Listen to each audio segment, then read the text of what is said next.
Sutton United Talked on podcast. It's the Sutton Podcast. And there it is!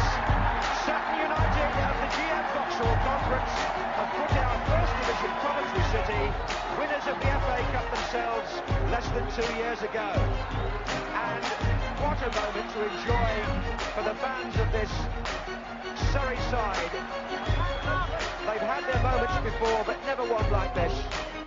But the whistle goes down. New life for Sutton United. Sutton United, the National League, are through to the last 16 of the FA Cup. No longer English football's perennial non-league club. A 123-year crescendo reaches a new peak for Sutton United, who are promoted to the Football League for the first time. And I'm very pleased to say joining me now is Mr. Chairman, Bruce Elliot. Hello, Bruce. How are you? Morning, Mike. Very well, thank you very much indeed. With less than a week to go now. I know.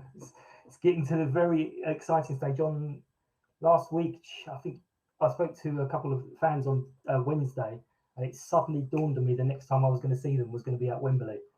It was like, oh my God, it's there. it's just around the corner. I know. How are you feeling? Is it sunk in or still too much to do? There's been a lot to do.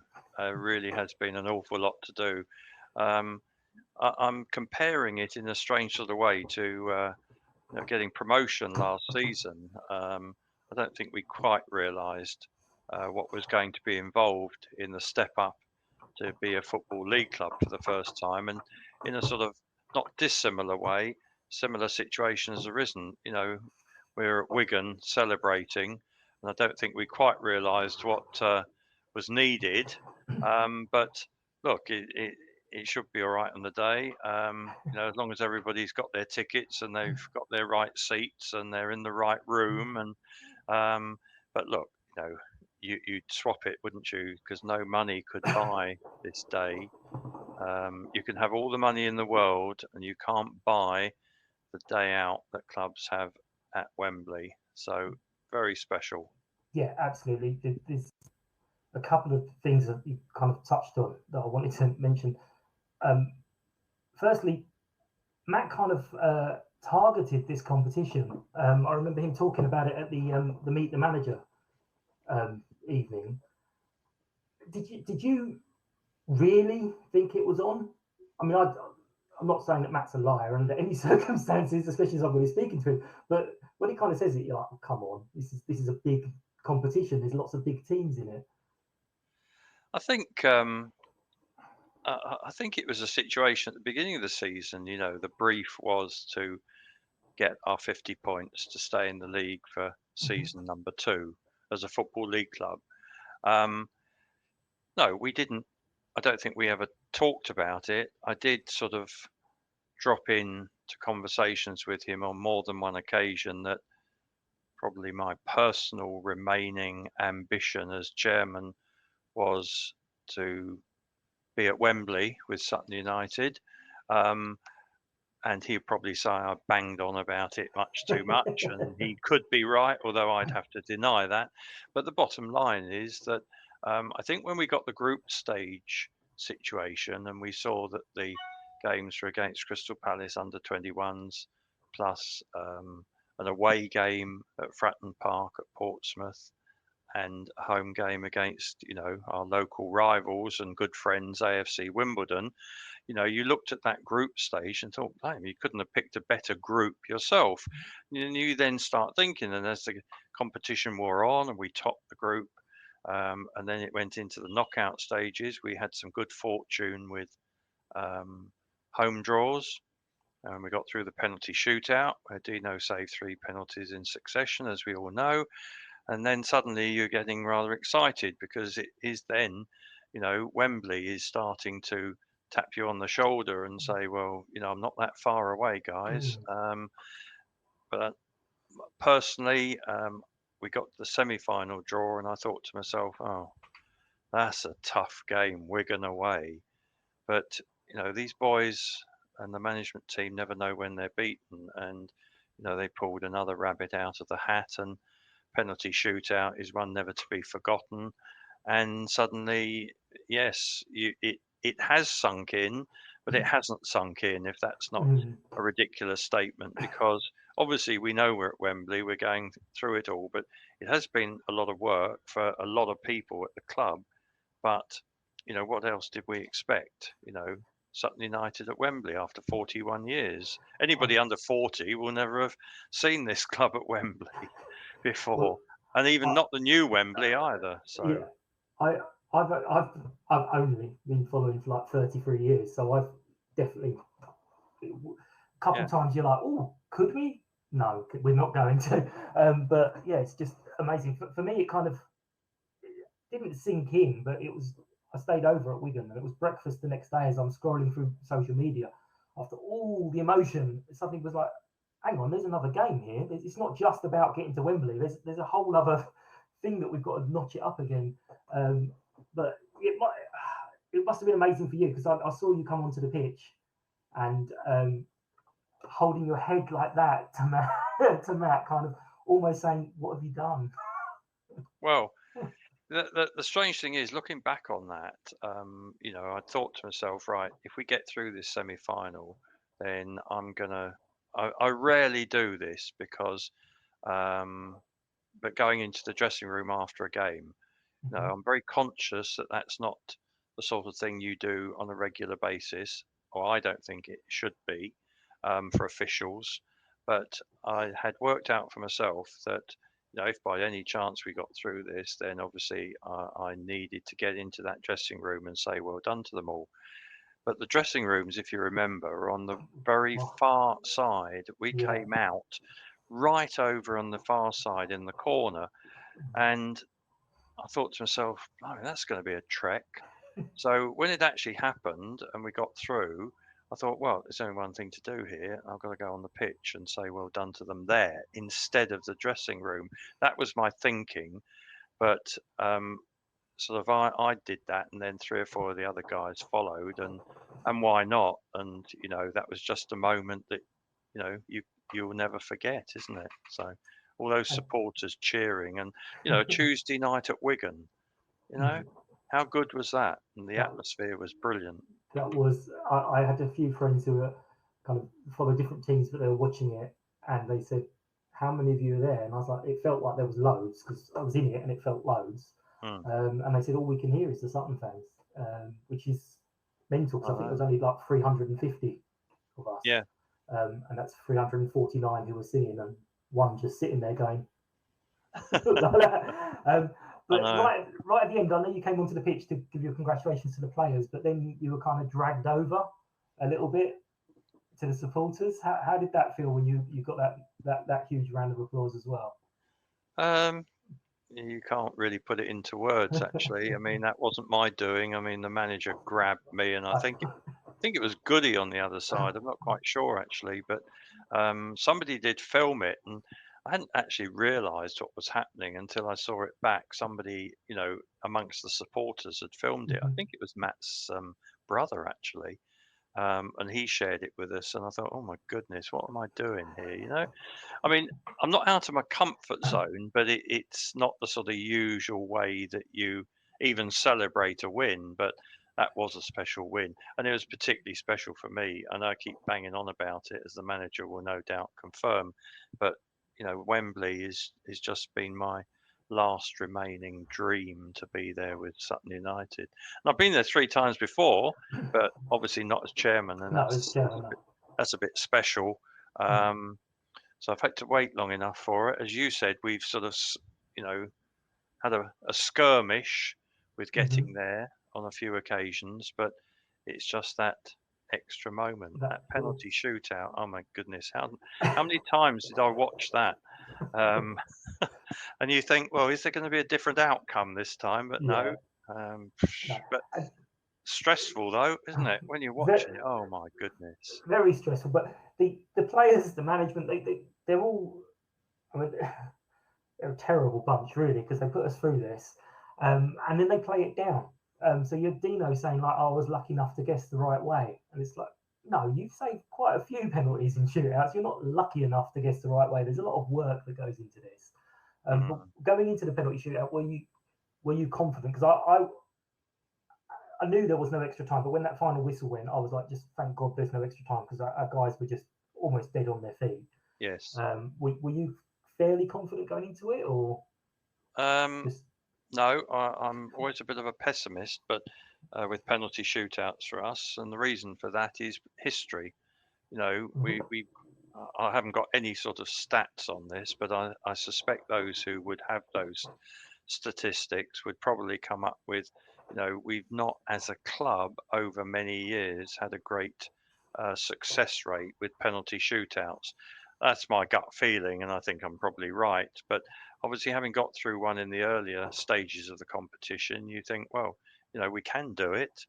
And yeah, look, it just went for us. You know, the ups and downs of a penalty shootout. My goodness me. But competitions bigger than the Papa John's Trophy have been decided on penalty shootouts. You don't have to like them, but you know they're great, aren't they? When you win, but they're not so clever if you lose. So. No, I mean the Wigan fans that certainly we've met, and lots of comments on social media were very complimentary. They were like, okay, we lost on penalties, but it's not like you're a side that came here to play for penalties. There was one occasion, I think it was Nick, who was explaining to some Wigan fans why him and a bunch of other people were in tears after going out to celebrate the fact that we were in Wembley. Now I know you're a big fan of social media, and you're always on social media. We'll swerve that. I assume that's not a question. But there's lots and lots of comments. I don't know if anyone's sort of brought it to your attention before. There's a lot of comments from a lot of fans who have said that they're really pleased for you personally because of reasons mentioned as well.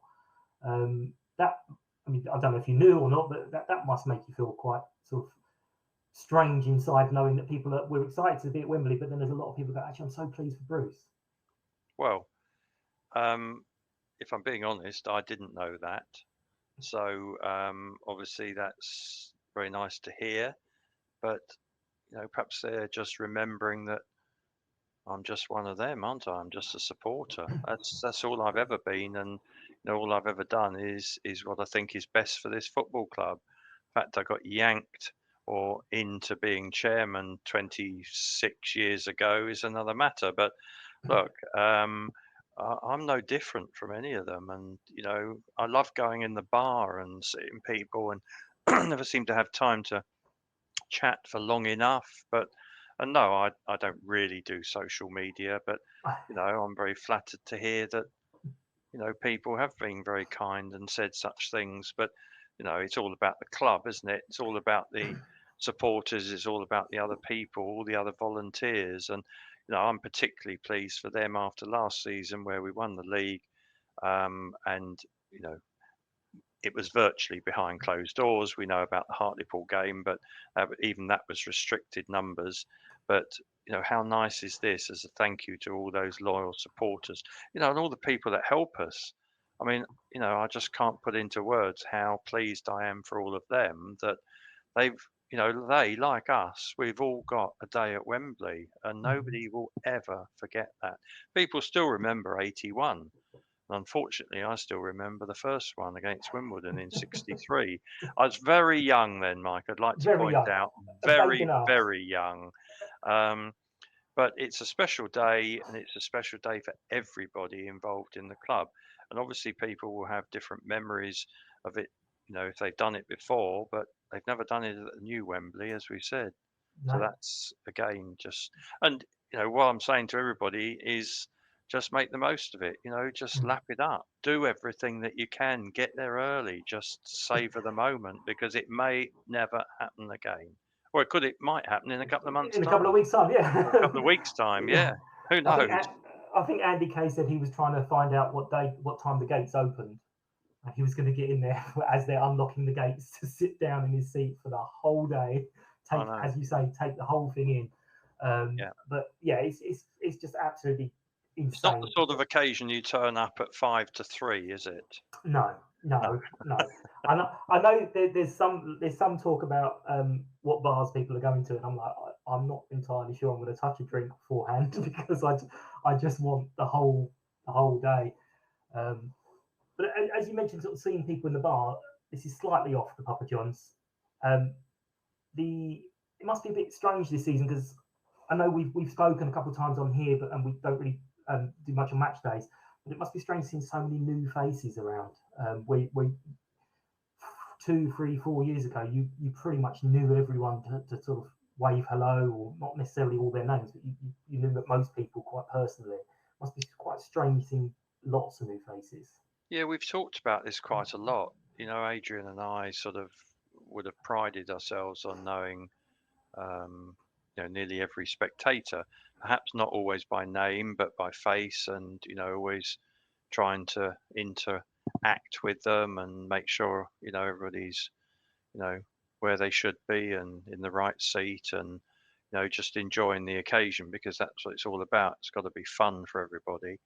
But you're right.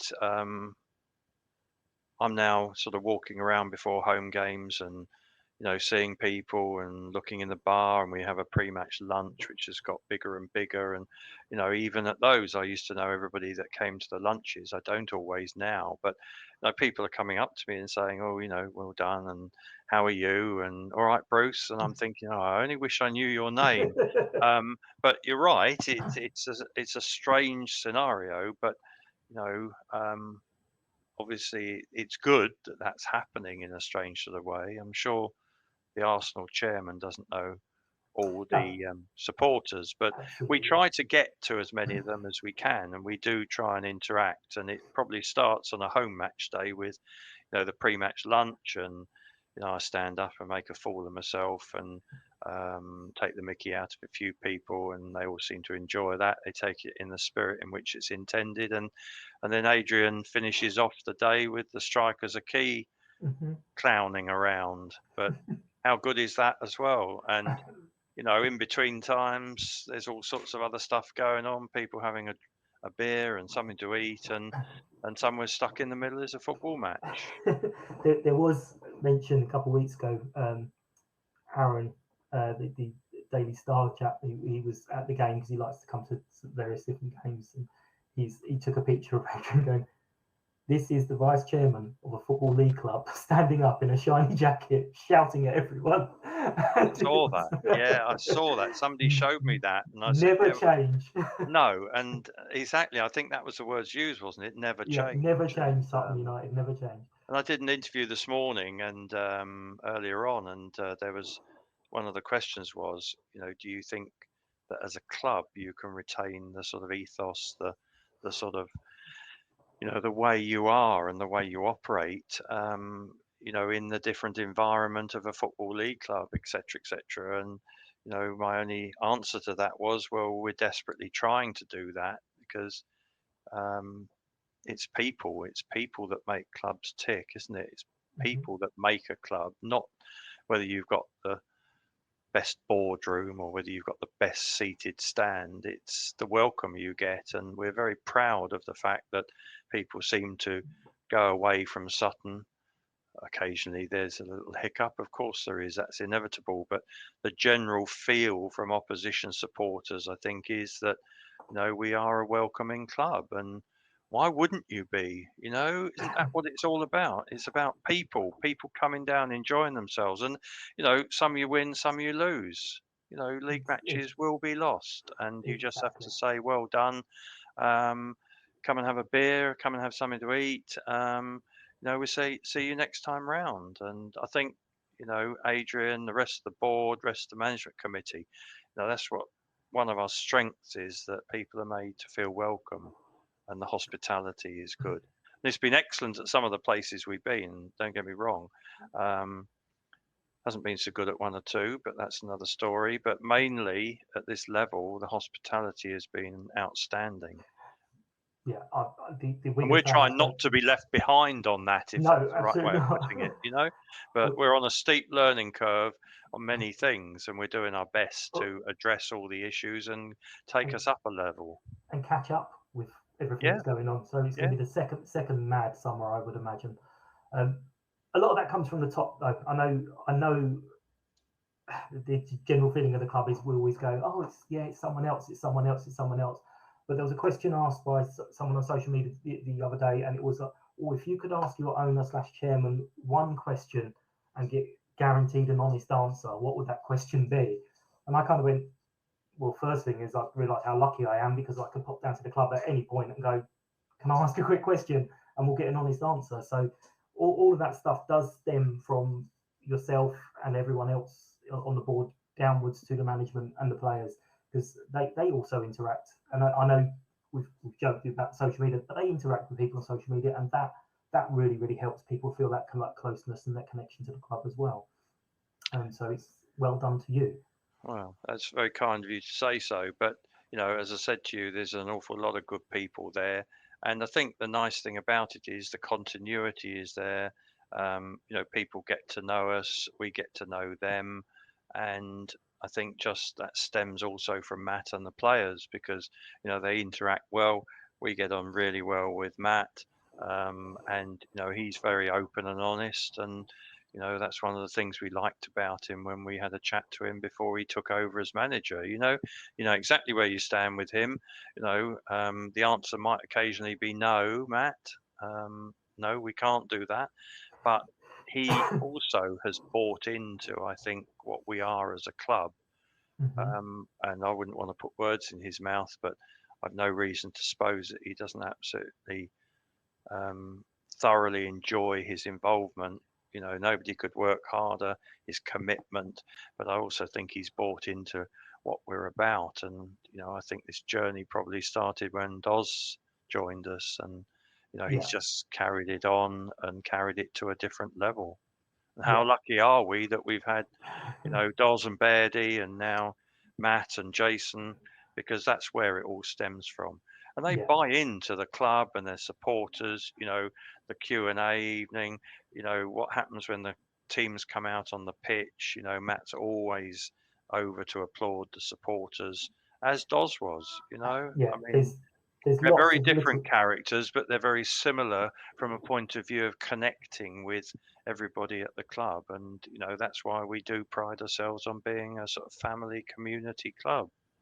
There's nice little moments just before the match. He comes over to the sort of side that I tend to stand on, and he will always wave to one or two people. Like we said, he might not necessarily know everyone's names, but he knows the face, and he waves to them, and then does a little interaction with some of the kids, and that's a brilliant little hook, because when Doz did that to my nephew, he said, "All right, pal." All I heard for the next 6 months was, "I'm his pal, I'm his pal, I'm his pal, I'm his pal." He says that to everyone. Shut up.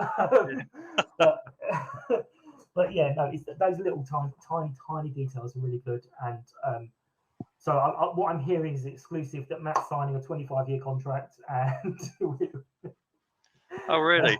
Oh, well, he hasn't mentioned it to me yet. So I know you mentioned Doz, and I know one of the first calls you made after we got through the next day, I think, was to Doz to sort of invite him down to the final. Is that correct?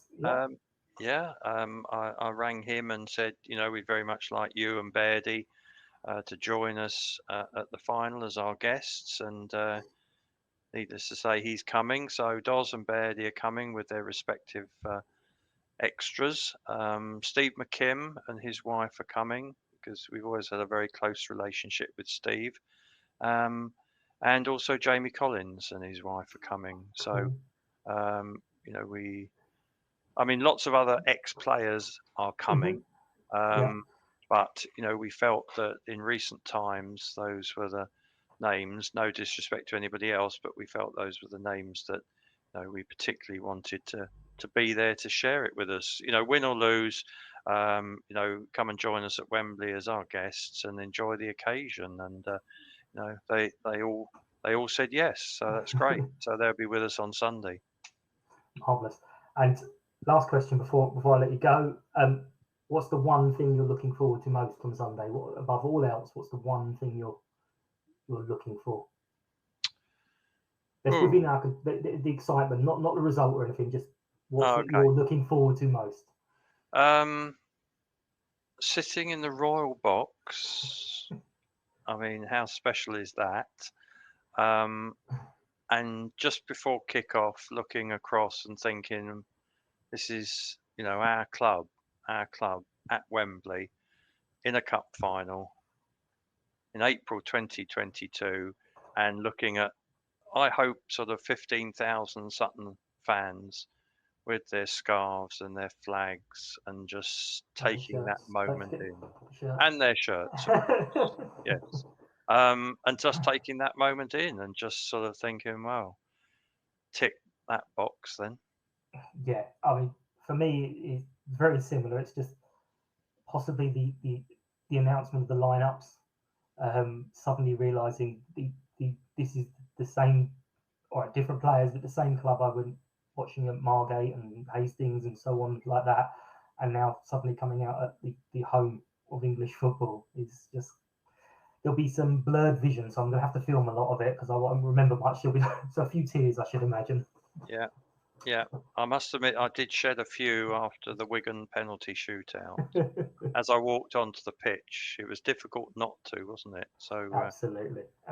But yeah, so all looking forward to it. So absolutely lovely, and by the time this goes out, it probably will be finished. There's the bus tour I'm looking forward to tomorrow because I happen to be in the office in Sutton tomorrow, so I'll be running out straight away to see everyone on the bus. Yeah, I'm jumping on the bus at 12 o'clock and I'll jump off it at 6 o'clock. It's one of these sort of silly things, really. You think, well, I'm a bit of a bus fan, actually, anyway. So I thought, well, I've got to do it. Why would you not do that day? Touring around, and then, Matt and the players will be there in the afternoon and the trophy will be there and there'll be plenty of photo opportunities and we'll sell a bit of merchandise and maybe a few tickets. And that's part of sort of making the most of this appearance and taking the whole situation in, really, not just on the day but also the build up, although it's been quite difficult on occasions because of all the efforts that have had to go in by lots of individuals to make sure the day runs smoothly and we've got all the right people there, and as I said to you before we started, in the right seats and in the right room for hospitality and everything else. But special day. So let's hope everybody thoroughly enjoys it and makes the most of that opportunity, because it may not come along again. So take it while it's here. Absolutely. Well, thank you very, very much for your time. I'll leave it there. Let you get back onto all your other proper media work and all the other day job. All right. Thank you very much. All right, Mike. See you Sunday. See you Sunday. Take care. Okay. Cheers. All the best. Thanks once again to Bruce Elliot there. Now, making no apologies for playing it again, here is Sleepy Joe with From West Sutton to Wembley. Only fools rush in, yeah, I heard it said, so we wisely took our time. It's been 123 proud years as a non-league football side. Now we're taking on the English Football League and we caught a few off guard. Going all the way in the Papa J, now we're underneath the arch. West Sutton to Wembley, it's a hell of a ride. West Sutton to Wembley, your defence is terrified. The Amber Army at Wembley, with our eyes on the prize.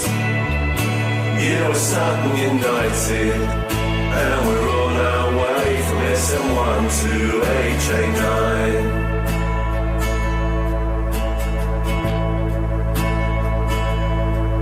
Well, we've had a few big moments.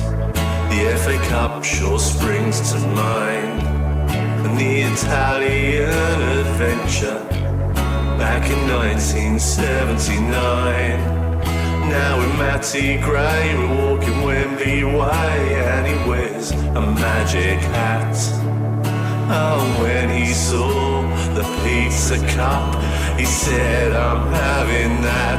West Sutton to Wembley, it's a hell of a ride. West Sutton to Wembley, your defence is terrified. The Amber Army at Wembley, with our eyes on the prize. Yeah, we're Sutton United, and we're on our way from SM1 to HA9. Gandemonium and the Sutton youth, they'll all be out in force. Cocktail cash out and Dirty Barry's crew spread across the whole concourse. West Sutton to Wembley, it's a hell of a ride.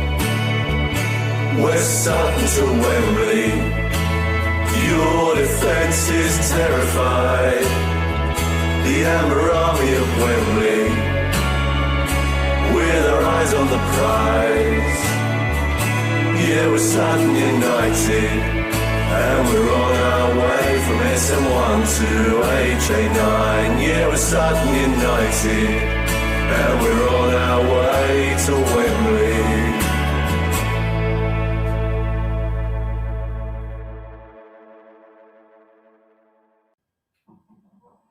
And I'm delighted to say joining me now is Matt Gray. Hello, Matt. How are you? Yeah, good. Thanks, Mike. You? Yeah, I'm very well, thank you. First thing I need to ask is, how's the back?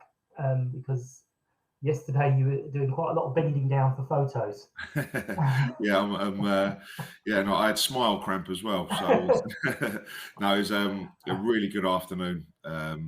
With the bus tour leaving at 11, I think it was. I'm not sure exactly what time it pulled up at the high street, but Jason and a few players getting down there for about 2 o'clock. I can get down there till about 2:30, about 2:45, and then seeing how busy it was and the amount of people and the press and the trophy and the little club shop, pop-up shop there and all the interest. It was a really great afternoon, and with the busy month that we've had and the amount of games that we've had, it suddenly hit home that we're in the week leading up to Wembley, which is great, Yeah, I mean, I happened to be in the office on Tuesday. I didn't know the bus thing was happening, and then when it sort of was announced, I was like, oh, I bet they're in Sutton straight away. And then when it was announced from sort of 2:30 till 6, I was like, right, that's it, I'm there. Yeah.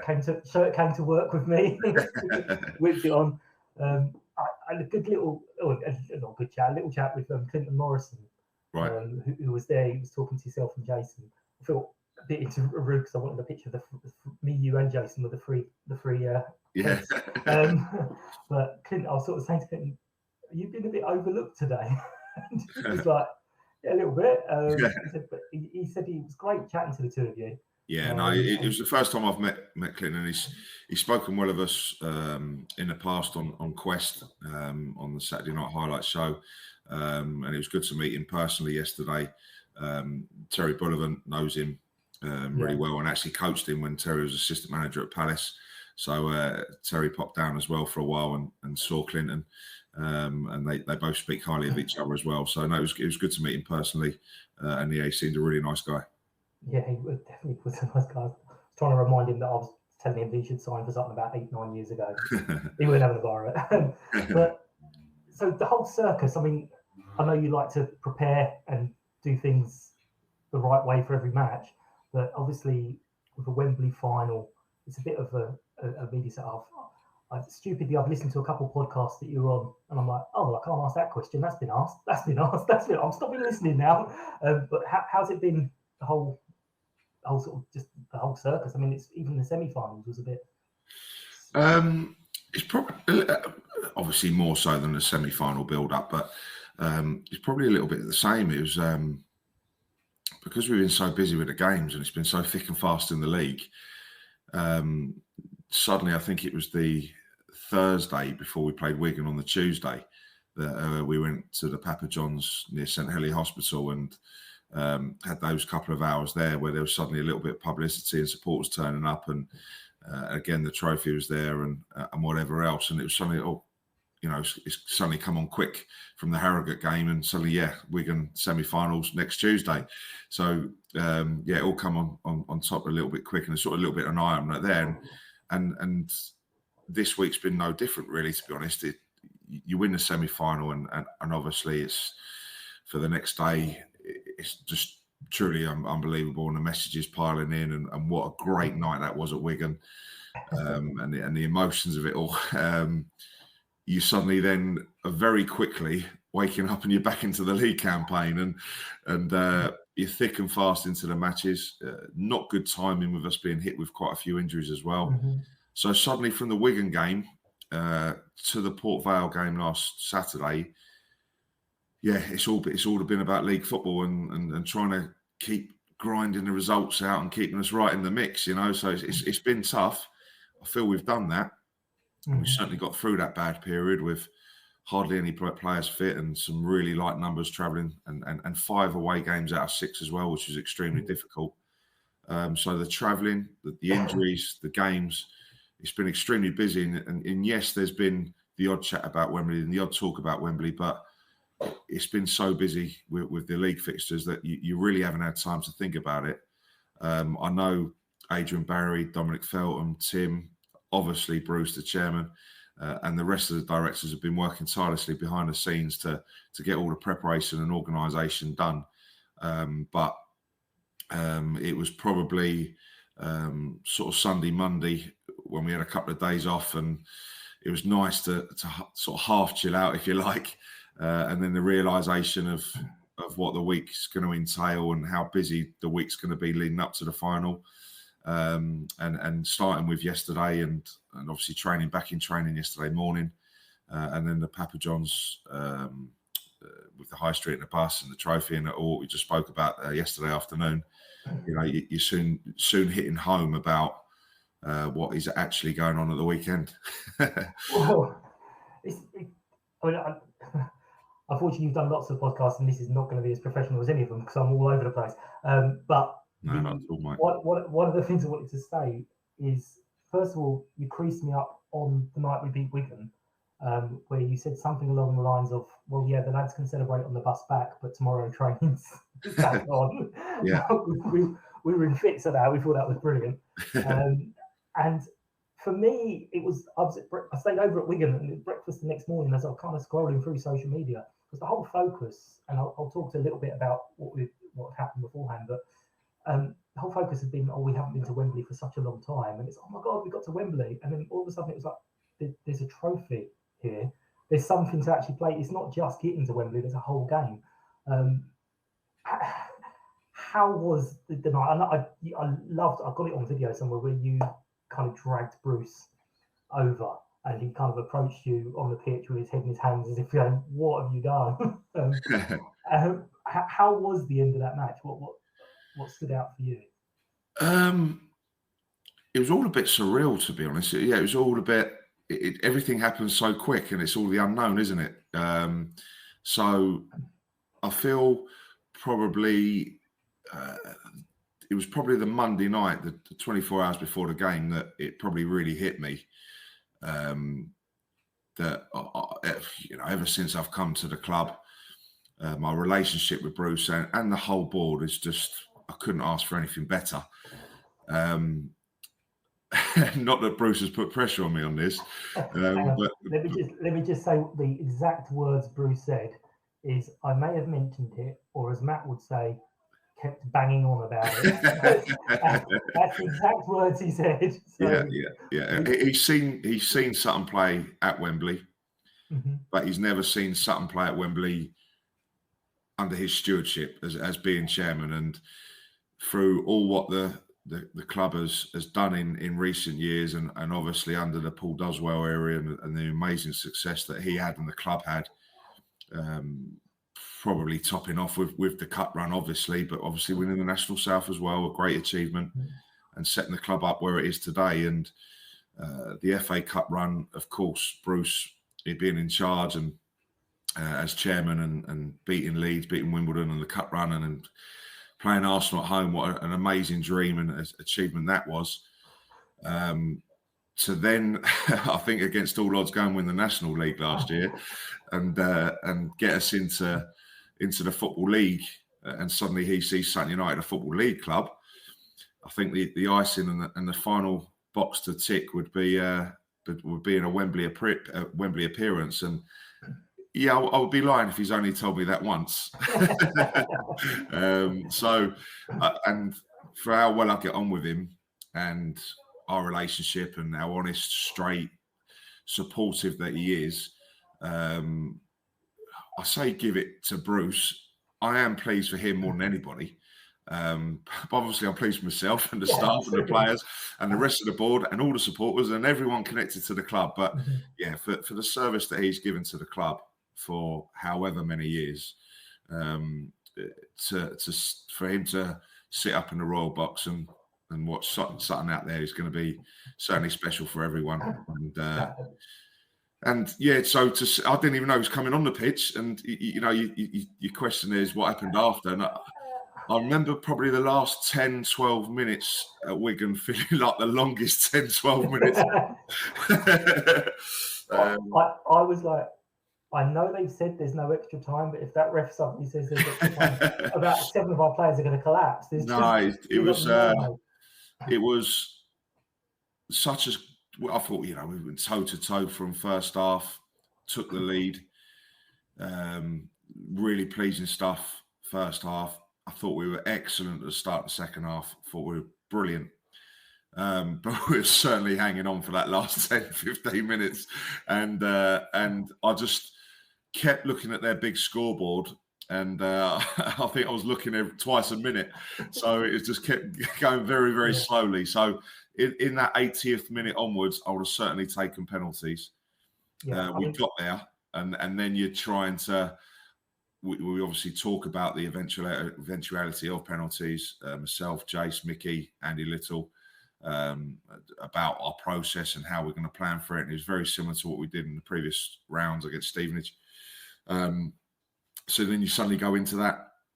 I was remarkably calm throughout the penalties. I couldn't believe how calm I was because, I don't know, it was probably a feeling of not being able to control anything. So I had a little 30 seconds with the lads, a little huddle. I said what I said to them, and then that was my job done as far as I'm concerned. I'll just stand there and watch, just like everybody else, But my initial reaction when we'd won it was certainly to the director's box and to the board, and then obviously onto the players, and eventually you get across eventually to the supporters, and what a special moment that was. But it seems as we was on the edge of the box there, suddenly we saw Bruce and Aid and Tim and a couple of other directors obviously making their way across the pitch, and it was so special to see Bruce on there. And I thought it was only right that that the supporters paid their tributes to him as well as him to them, because we are all in it together. So no, it was certainly a special night that will never be forgotten. Yeah, this is. I mean, I'd actually mentioned it to him, and he said that his intention was to go to the dressing room. But then he realised the dressing rooms were so far away. I'm going to the beach instead, that's fine. Yeah. I don't remember him doing it before. So No. he said, I've never done anything like that. So No. he wasn't expecting it. But yeah, it was really, really nice to have him have that reaction from everyone. You do the same as he does, and you've done this all season or last season as well. A lot of the hard work is deflected onto, well, it's all these other people are doing it. I understand it and I get it, but there's strings being pulled from all these other people into the overall picture. So it's huge credit to guys for seeing the overall picture that we didn't. I've said many times where people say, is this beyond your wildest dreams? And I'm like, no, because I didn't know we were allowed to dream this big. I had absolutely no idea. I've seen some fans say that Wembley was on their bucket list. Never occurred to me, honestly. That even the playoff semi-finals a few years back, I just didn't really think about Wembley. So yeah, it hasn't sunk in yet. I'm being very miserable, but loads of people from work wanted to go, and I said, "Oh, here's where you can buy your tickets." I'm still going on my own to sit, like I normally do at football, and I'll talk to the other people that come to football with me. Yeah. But there was. Sorry, I lost my thread there. Let's have a little look. So obviously, as we mentioned, the circus has been going on all week. You've had loads and loads of little things to do. The excitement has now started. You've mentioned it. I'm assuming all players have declared themselves absolutely 110% fit. Even if they got one leg hanging off, everyone's declared themselves fit. So any little hints on the lineup? No, not overly. Through the tough period that we've been on, with the injuries that we had, all of them were not long term. I knew everyone was going to be there or thereabouts, and a couple of people asked me, "Oh, are they saving themselves for Wembley? Have we taken our eye off the ball?" And that actually quite annoys me, to be honest. It annoys me on both fronts. We certainly have never taken our eye off the ball. This group of players would never do that. As well as they'd never protect themselves, because I've heard them, I've seen them, and that burning desire to try and get back-to-back promotions is certainly there. So to be questioning a group like that is it's scandalous for me, and certainly not the case. But the players are back in training. We did have a nice couple of days off after this busy period. We're back in training. We were yesterday. So building up to the week ahead. I've got to be honest with you, it's 3 years into management nearly. In football, this is going to be the hardest conversations I've ever had, because I know I'm going to have a couple with some that I'm sorry you're not starting, and I might even have to, I'm going to have a couple with a few, I'm sorry you're not in the 18, and they're going to be very, very difficult conversations to have, and I'm not looking forward to them one little bit. But that's unfortunately the position that I'm in as manager, and that's the conversations that I have to have. But I like to think the lads know me by now, and whether they don't like it, which they're not going to, I hope they respect the decision, and they'll hopefully see the honesty in why I'm making that decision. But one thing I do know with whoever those lads I'm having those conversations with, all right, they will be disappointed, but that we'll all be massively in it together to go and get that result on Sunday. Yeah, absolutely. Don't get me wrong. I knew I wasn't going to get the lineup, but yeah, you, again, that's something that you've built in, and I've said that somewhere before, that the phrase "run through brick walls," it gets chucked around, but it's like you could see that with this group.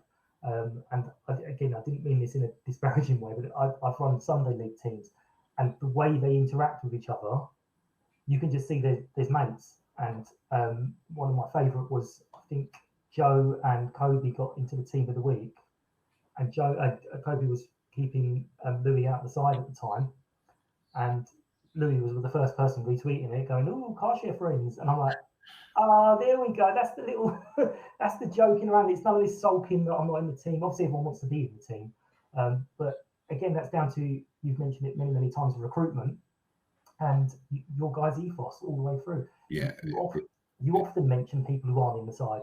Yeah, exactly, and we are all in it together, because it's not just 11 players who get you to the Papa John's final. It's not 11 players who got us promoted last year, and it's not 11 players that have got us to where we are in the league this year. We are all in it together, and over the course of a season, a cup run, we're going to need everybody, and the players certainly realise that, and the team spirit. And I've said this many times, but it's true. But Craig Eastman and Harry Buterman, how they run that dressing room for me is just, I couldn't ask for two better lads. They're absolutely fantastic, and that they really help me with that and control the lads, and the lads have got so much respect for those two as well. Yeah, I mean, I'm trying to keep this on Papa John's, but there is something that I would to have another conversation another time. Is when you first joined, there was quite a few of the senior players and leaders that kind of moved on at that time. So to know you've got those senior players who are doing what you want them to do in the championship must be a huge, huge benefit. Yeah. I did, I have to say, not in the safety of a video call, I did wonder, once we sort of hit January and we were okay, did we kind of not relax, but in that little bit of, do you know what, we're safe now? But it did also coincide with this terrible run of injuries that obviously we never ever got on the terrible, awful 3G pitch, which I couldn't understand why everyone hated it. It's because it causes injuries and we never ever got it. Yeah. I know the pitch hasn't caused us injuries. It was just strange that we've got those bad injuries. Did you and Jason ever consider registering yourselves? No. I can answer that very, very quickly. Those days are long gone. I wish my body would allow me, but no chance, unfortunately. So just a tiny little bit on, what do you see as like the benefits of the cup run and the negative, if there's been any negatives of it? Well, I certainly don't see there being any negatives. The only thing you would say is just the schedule, but I'm not certainly going to moan about that. And just adding the games in where other teams or we might have been able to potentially get a rest to be a little bit fresh. I don't think we'd have lost at Walsall and Swindon if we hadn't played against Wigan. But I'm certainly not changing that. And yes, that's not the reason why we got injuries is the Wigan game. But just the schedule would be the only thing. But I wouldn't change it. Of course not. The positives, so many. I said very, very early on how seriously I wanted to take the competition. It's natural. You want to win things. You want to be successful. We've won the league last year. You want to keep winning things. You want to keep driving on. And realistically, we're entering 4 competitions and we can only realistically achieve success in 2. We're not going to win the FA Cup. We're not going to win the League Cup. But we've got a chance to win the Papa John's. And we've got a chance to win, get promoted, or whichever way you want to look at it, achieve another promotion. Which is another huge success. So they were certainly our driving force. Of course, you want to go as far as you can in the League Cup, and we put a great showing at Cardiff. Disappointed to go out away at Bristol Rovers, but a tough draw for us there in the first round. Especially after being 1-0 up, was very disappointing. But Papa John's, many reasons. One, to win a trophy. Obviously, the carrot of a Wembley final. But with all that's gone on over the club and the changes that we're seeing at the club, new stands, floodlights, turnstiles, etc., and I could go on. Finances are extremely important for us, and the prize money, however little, however small, or however big it started to get, was massive for us, and we've managed to do well with the prize money, obviously, in this competition, and it was another reason for us to very much so win games and take it seriously. But also, back in the group stages, we started off well. We were on a good runs, and actually the Crystal Palace game at the start really got us going. I think it got us going into the season, and a 3-0 win. And that was probably the start after a little bit of a tricky start and unfortunate not getting some results we deserved. But the Palace game really did get us going, and to not concede a goal, and in the group, 3 wins. You know, it's been really good for us to keep the run going, keep the positivity, keep churning out successful results, keep earning money, and keep getting closer to Wembley and hopefully closer to another trophy. Yeah, you did identify it quite early. I don't have any other meet I didn't get to any of the manager meetings under doors, but I was at the one you did back in November, I think it was, and you sort of said it then, and I was like, hang on a minute, this is something we don't give it. We're aiming for this competition, but you were quite clear then that this is one of the competitions. I know lots of people have problems with the competition because of the format, but yeah, I think it was a lot of Sutton fans. As soon as they started hearing about the prize money, they were like, "Oh, hang on, what's that? How much do we get for per win? Yes, we'll have that. Thank you very much." Yeah. You've mentioned it together a couple of times. Do you like that kind of thing where the fans are also going, yeah, we understand the money situation? Probably, I know there's lots of fans where clubs have gone bankrupt and they understand it, but some have never, ever been in that position. We're unlikely to ever be in that position. But do you sort of, you appreciate that when the fans are like, we understand we've got to cut our cloth? Yeah. Yeah, totally. And I think the fans are completely aware of where we are. Even punching above our weight last year as a National League club, let alone as a Football League club. So when you're suddenly offering 10 grand a win in the group stages, that's a hell of a lot of money for us. And of course, it's huge that we've managed to win the 3 group games, and then obviously the prize money has increased since then. So as I say, that was certainly a major reason. And I think Bruce told me as well, "Oh, it'd be nice to win tonight, wouldn't it?" Without putting any pressure on.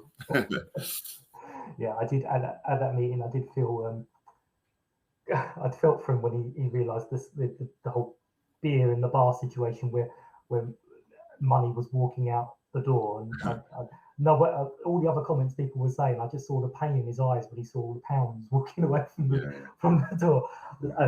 Bruce, he's not tight, but he wants to earn as much money as possible. That's why we'll never go bankrupt.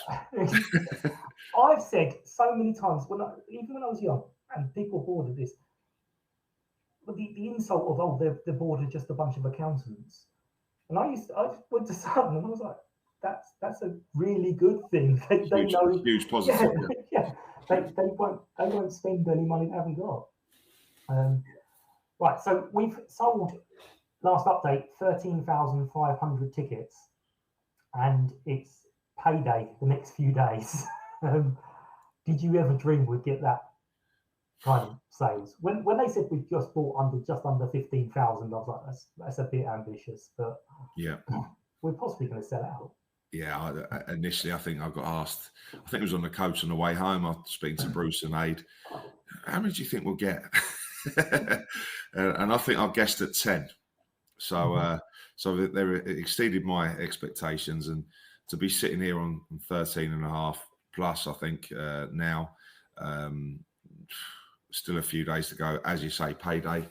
And I'm sure there'll be some last minute ticket sales. If we can get 15,000 plus, that would just be unbelievable. And I know we've got the horseshoe from halfway line round behind the goal to the other side at the halfway line. And if we can fill that whole of that bottom tier, it's going to be a special moment walking out to that. Behind the goal is definitely full. Yeah. There was for a few days 1 or 2 seats here, there, and everywhere, and even they've gone now as well. So it's like, we're all pretending we're not, but all of us are logging back onto Ticketmaster and having a little look where the seats are. everyone's saying, "Oh, I'm not doing that," but everyone's doing it. But yeah, it's just mental for us. I mean, I looked back at the average attendance from 10 years ago was 508. Yeah. And now our average is 3,300 and 13,000 at least. I'm not going to lie, Mike. I've done the same. I've nice and seeing those little blue dots still there. Yeah. And I'm just praying that those blue dots, there's quite a few chunks in and around opposite the dugouts there, opposite the other side of the halfway line, isn't there? I'm thinking, oh, please fill those up. That'd be lovely. I think the cameras are on that side, so that's why they're sending out this side first. But still, I'll be looking at those little gaps, won't I? I'm thinking, come on, let's complete those and fill it all up. So, are we doing the full-on cup final regalia, the whole suits for the players and yourselves, or are we? No, we are. No white suits at Wembley, no. No, we're Sutton United. We do what we do. No, I'm a tracksuit manager. I'll be walking out as I always do in my tracksuit. My gilet if it's cold, which it's supposed to be. So I know. So I'll be walking out as normal. Players will be turning up as normal. There's no cup final songs. There's no white suits. We're just turning up. We'll be trying to keep as much normality as possible, and hopefully getting another result to bring a trophy home. Absolutely. And there is a cup final song. Joe has done a cup final song. All right. So if you haven't heard it, I'll actually send that to you. Yeah, but it's not the players joining in. It's not the players. No. Who can we have got? We could have got Tim Vine to do it. That about wraps it up. As I say, I've kept it to Papa John's because I want to try and not be a stalker and get a restraining order for another time. But unless there was anything you wanted to mention, although there was one thing. Not to do with Papa John's. Obviously, it's old news now. But when I spoke to Bruce on Monday, I'd mentioned that when is the 25-year contract going on the table? And then afterwards on Monday, it was all panic stations on a lot of social media and forum of, oh my God, Wimbledon's parted ways with their manager. Somebody locked Matt away in a dark room. Today they've appointed a manager. I think they said it's to the end of the season. But I don't want to put words in your mouth. At the managers' meeting, you were kind of basically saying when I can't remember the time which job it was you were being linked with at the time, Charlton, I think it was. But you basically said, I've got a white board here at Sutton. I'm building it in my own image. Is this something you see? I know you're obviously young and ambitious, and no one knows the future. And as you said, if Tottenham come calling, then but you see your future, your legacy to be built at Sutton. 100%, and I'm loving every single minute. like I say, there's many reasons. Firstly, on a personal note, of course, I'm ambitious and I want to manage at the highest level I can possibly manage. And I want to, when I retire, whatever age that may be, you look back on your career and you go, well, I maxed out and I achieved the maximum I thought I could possibly achieve. But that's no different to anyone in any walk of life and in any business. That's just natural. So I'm no different in that. But one thing I'm not is impatient and certainly in a rush. And I spent 12 years as an assistant at many different clubs, working under several different managers, and certainly learning my trade. And also know how quick football can change, and I know how fickle football is as well. So why would I want to jump ship or do anything silly at the moment when I am extremely happy? I've got an unbelievable chairman, board, staff, Jason, my assistant, Terry Bullivant, players. I couldn't be happier. I really couldn't. And also, I feel we're still so much room to improve, both on and off the pitch, and we've still got so much to achieve. And can Sutton win a Papa John's final? I'd like to hope so. And if it's not this year, we'd have another go. And can Sutton try and challenge for League One and get into League One? Again, if it's not this year, let's have another go. And, you know, we're not standing still here. We're not stopping. And yes, I'm the manager, but with everybody's help as one, we want to keep driving this club forward and achieving more success. And I'm very much hungry to do so. So I'm more than happy here. I've moved down to the area. I couldn't be happier with so many things, both at Sutton and away from Sutton. So, no, I won't be going to AFC Wimbledon. I'm very happy here. I'm looking forward to Wembley and the rest of the season. Yeah, I mean, there's I sort of didn't actually ever believe it, because it's like, oh, hang on, as I say, you're building something here, and then you've got to knock it all down and restart and rebuild it. I think possibly could end up getting a punch here, because you've been around for years, as you mentioned, the 12 years, and you've kind of always been around. People are sort of aging you a bit more than you are, because obviously you in a way I look, Mike. I'm not going to criticise that at all. I'm only 24 myself. But yeah, because you've been sort of there for a while, not necessarily at something, but you've been around. I think it's people, oh, well, he's going to want to have those ambitions. And yeah, maybe they are sort of 5, 6, 10 years down the line. But I looked the other week, apparently you're in the 92 clubs, you've been in your job 17th longest. Really? Out of 92 clubs you've been, and that was a couple of weeks ago. So it was like, that's mental. I mean, I come from watching years and years about people like John Lyle at West Ham for 400 years. And it's like, you've been here for I didn't know that, years. Mike. That's mental. It feels like I've been in the job 2 minutes and I'm 17th longest service. It just goes to show you what football's like. Exactly. So while I'm happy and driving this on and seeing so much potential here with the club, I'm more than happy. And as long as Sutton are happy to have me too, I'm delighted. You got into the Hall of Fame as well. Yeah, great. I mean, you couldn't not really, but no, I'm unbelievable honour to see the people in the Hall of Fame as well. To be put into that bracket was a huge achievement. I was delighted with that. Perfect. Well, I'm going to let you go. I mean, what are you going to? When is your moment going to be on Saturday? When you really Sunday? Don't turn up on Wembley on Saturday. When is your moment on Sunday going to be? Oh my God, we really are here. Yeah, I don't know, to be honest, Mike. I don't know. We're training on Saturday morning, then we're heading up to Wembley. We've got, like many teams do, the little tour around, so familiarise yourself with the change rooms. All the lads who want to take videos or pictures, let's get all that out of the way with, and rightly so, because it's a unique, once in a lifetime opportunity. So too right, let's go and have that hour there. But then when we go to the hotel around the corner, that it's preparing like we always do, and nothing will change in our preparation once we get to the hotel. And on the Sunday morning, the build up to the game. But I don't know, walking a team out, it's not normal you do that, no. especially at Wembley, the national anthem. You know, there's several moments here that you don't know where you're going to be.